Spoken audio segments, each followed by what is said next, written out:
Good morning बच्चों। मैं Rekha Devi diet lecture Jhansi से डीएलएड 4 सेमेस्टर के तहत सामाजिक अध्ययन विषय में आज हम लोग चर्चा करेंगे।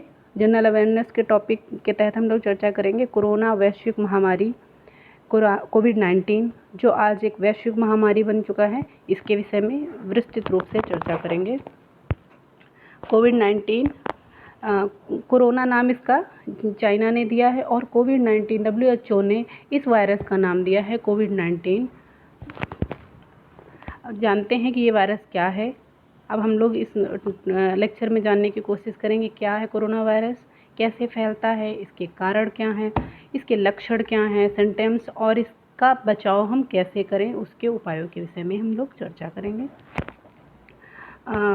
एक सर्वे में ये बात सामने आई कि अगर कोई संक्रमित व्यक्ति खुली हवा में खांसता या छींकता है तो कोरोना वायरस के जो कण हैं इस तरह से हवा में फैल जाते हैं और अगर इस वातावरण से कोई स्वस्थ व्यक्ति गुजरेगा तो वो भी संक्रमित हो सकता है। यही इस वायरस की विभिन्नता है। इसीलिए ये वायरस जो है इतनी तीव्र गति से पूरी दुनिया में फैलता जा रहा है और लोगों को अपनी चपेट में लेता जा रहा है। अतः आवश्यक है कि आप जब भी बाहर निकलें तो मास्क का प्रयोग करें, नहीं तो ये वायरस बहुत ही घातक हो सकता है और घातक होता भी जा रहा है। इसके साथ ही अगर आपके बॉडी का टेम्परेचर 37.7 डिग्री सेल्सियस से ऊपर है तो भी चिंता का विषय है। आपको प्राथमिक उपचार या प्राथमिक जांच करानी चाहिए। अब हम जानने की कोशिश करते हैं कि कोरोना वायरस है क्या। तो कोरोना वायरस जो है ये वायरस परिवार का विषाणु परिवार का एक ऐसा वायरस है जो व्यक्ति से व्यक्ति के संपर्क में आने से फैलता है और इसके जो लक्षण हैं वो साधारण सर्दी जुकाम या फ्लू जैसे होते हैं। लेकिन इसमें क्या है कि सांस लेने की जो तकलीफ़ है वो मेन होती है, सांस लेने में समस्या होती है। इस वायरस को पहले कभी नहीं देखा गया है। इससे पहले कभी नहीं देखा गया है।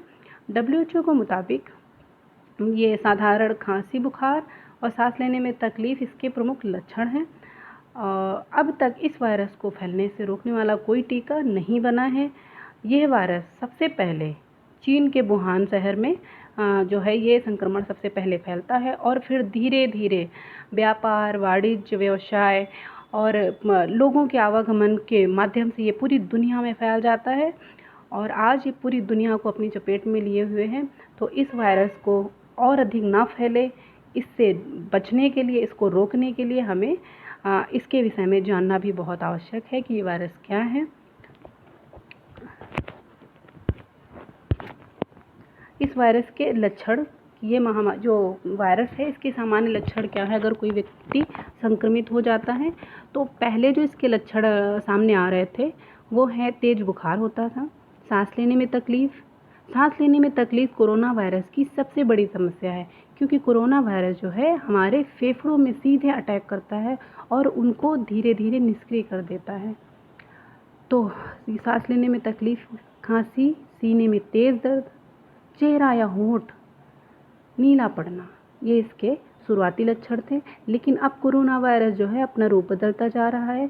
इसके सिम्टम्स को पहचानना अब कठिन होता जा रहा है। अब इसके लक्षणों में देखा गया है कि संक्रमित व्यक्तियों में पेट दर्द महसूस होना, गंध या स्वाद दोनों का पता न चलना, लगातार सिर दर्द रहना, पैर में जामुनी रंग का घाव, दिमाग में सूजन और स्ट्रोक अब इसके लक्षणों में शामिल हो गए हैं। अब इस तरह से ये कोरोना वायरस और भी घातक होता जा रहा है क्योंकि इसके नए नए लक्षण सामने आ रहे हैं। तो इसको पता करना बहुत कठिन है। टेस्टिंग की संख्या बढ़ा करके अब इस वायरस से बचने की कोशिश की जा रही है। फिर भी हमें आवश्यक जानकारी रखकर और समझदारीपूर्ण जीवन शैली अपना करके इस वायरस को अपने पास आने से, अपने परिवार घर को संक्रमित होने से हम बचा सकते हैं। कोरोना वायरस के ये सिम्टम्स हैं, हम इस पीपीटी के माध्यम से आपको दिखा रहे हैं।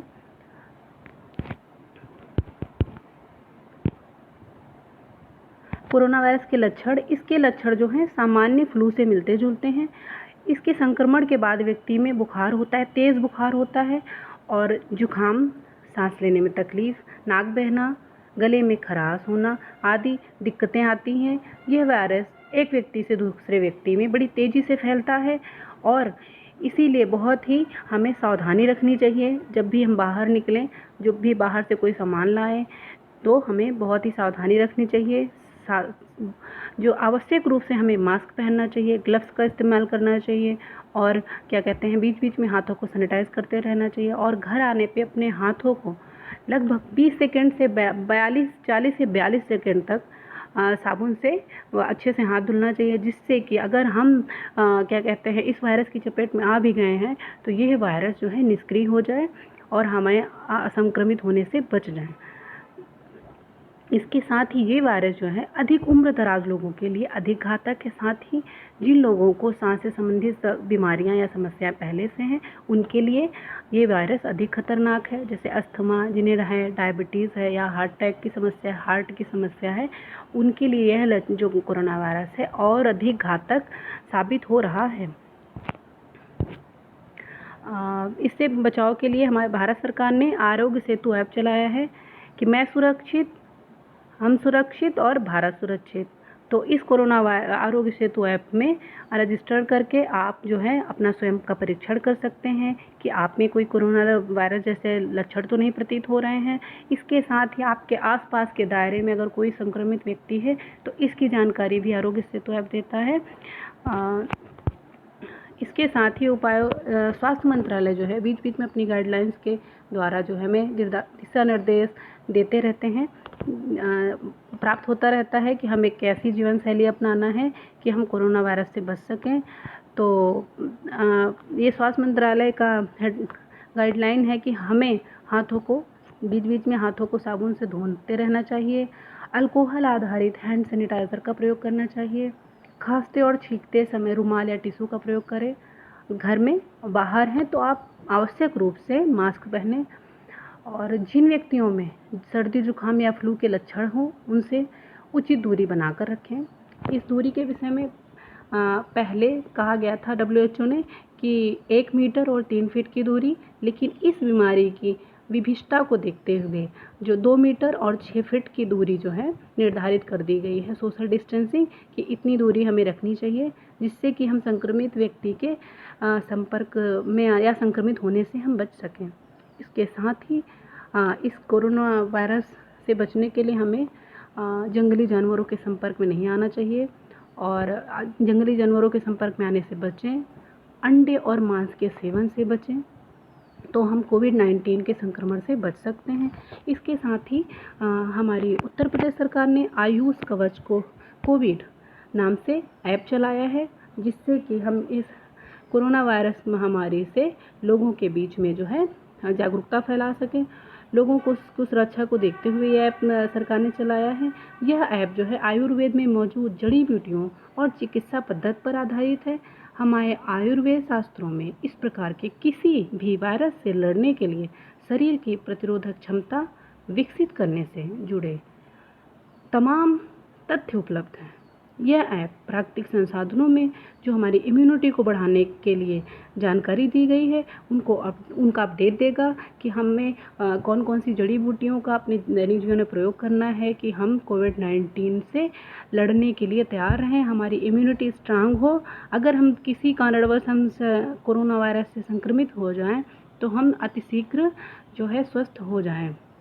इसके साथ ही ये उम्मीद भी जताई जा रही है कि इस जो ऐप को इस्तेमाल से हम कोविड-19 को हरा सकते हैं बहुत ही आसानी से।